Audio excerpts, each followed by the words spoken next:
Light beefs are part of the game, but some beefs in the NBA are not a joke. Some of the players are really hated by the fans and rivals. Some were so hated, they refused to step on the court. And you guys are lucky, because 22 Clips got a whole list of players who had the league on their toes. And first up, we got none other than the greatest point scorer in the history of the NBA. But the thing is, most people think if you are doing good in the NBA, you will have a lot of fans. Maybe true, but sometimes you become the greatest villain of all time, too. And that is exactly what happened to my guy LeBron James. Being the #1 draft pick and being so famous even before stepping into the NBA, you knew his ambitions were big. And was the Cavs the right team to take his dream forward? Hell nah. He just didn't have the winning formula there.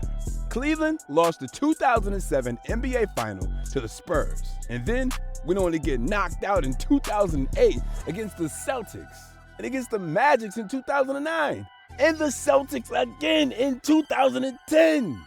Now this was humiliating for the GOAT, and his temper finally soared. Enough is enough, LeBron said, and took his talents to South Beach to join the Miami Heat, becoming the biggest villain in the history of the NBA.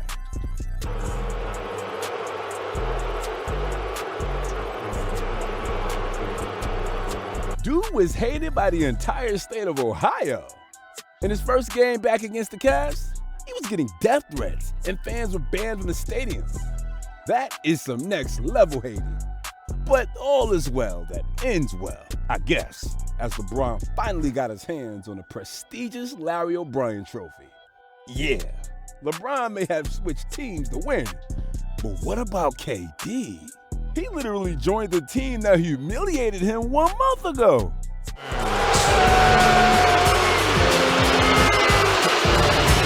OKC was humiliated by Steph and the Warriors as they flunked a 3-1 lead and eventually lost the series.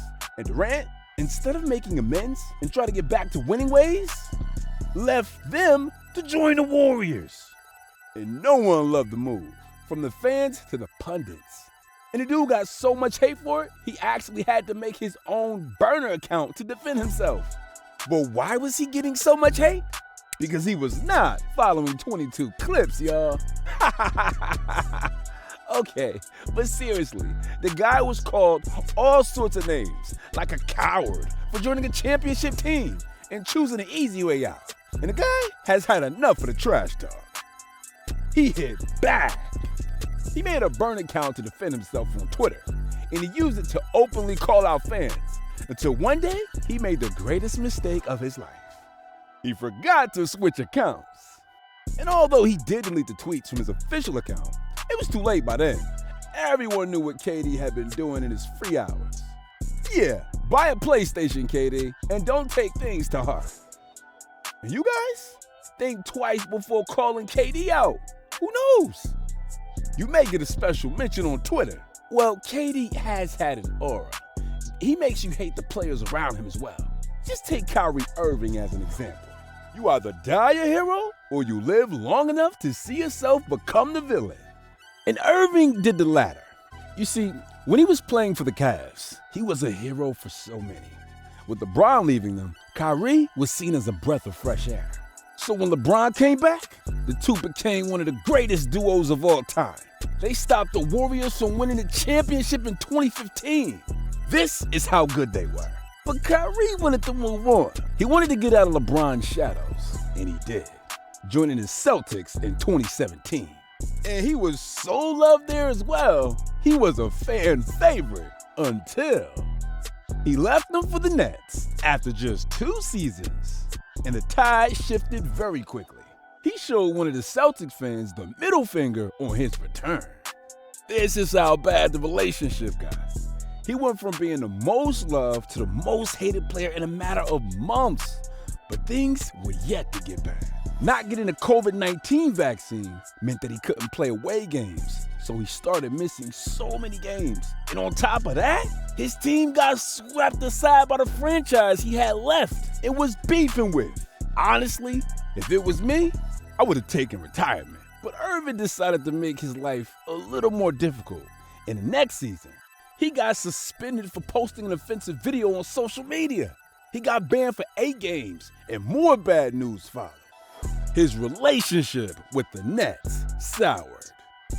They refused to give him a max contract, so he requested for a trade, and the Mavs finally came to his rescue. And while the COVID was stopping Irving from playing, our next guy refused to play altogether.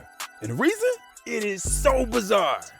Anyways, when Ben Simmons was drafted by the 76ers, he was one of the greatest prospects. You all have heard of the Wembanyama hype these days. He was that kind of guy. And things were going very smoothly for the kid at Philly until he made a pass that arguably ruined his career in Philadelphia. Back in the 2021 playoffs, the score was 88-86 in Game 7. And Simmons, instead of attempting the open layup, passed it to his teammates. Philly lost the game, and Ben lost all the love and respect of 76ers fans. He was so hated. In fact, he refused to attend games the following year and was fined $19 million. Yes, $19 million for it. But the Nets came to his rescue, and he was finally traded with Harden, moving to the other side. These are some of the most weird-ass stories, but we got the best ones still to come, because it's time to tell you about the guy who's hated by the entire NBA. Dillon Brooks has always been the villain. No one loves him. Be it the players, managers, or even the camera crew, the guy just doesn't care. Even his own teammates are fed up of him. He once broke a player's elbow, and Steve Kerr has some words for him. I don't know if it was intentional, but it was dirty. And, playoff basketball it's supposed to be physical. Everybody's going to compete. Everybody's going to fight for everything. But there's a code in this league. There's a code that players follow, where you never put a guy's season/career in jeopardy. Guy comes in and whacks him across the head in midair. He broke the code. Dillon Brooks broke the code. That's how I see it. And this started the Warriors-Grizzlies rivalry. But this wasn't it, The dude had a history of being the bad guy. He has beef with almost everyone, from his old teammate Mike Conley to another one against Shannon Sharpe, and the worst one yet, against the Cavaliers. He actually hit Donovan Mitchell where no man wants to be hit. And although he got suspended for it, the dude still didn't rest and said that he wanted to take on LeBron in the 2023 playoffs. But you never take on LeBron. And King James told him who his daddy is. Winning the series 4-2, Brooks was booed every time he got hold of the ball. In fact, things got so bad for him, even his own teammates refused to take him back. Now that is embarrassing. But you know what y'all are refusing to do? Check out some of the videos that we have on our channel. Why? So head over and don't forget to press the like and sub button. And until next time, y'all, peace.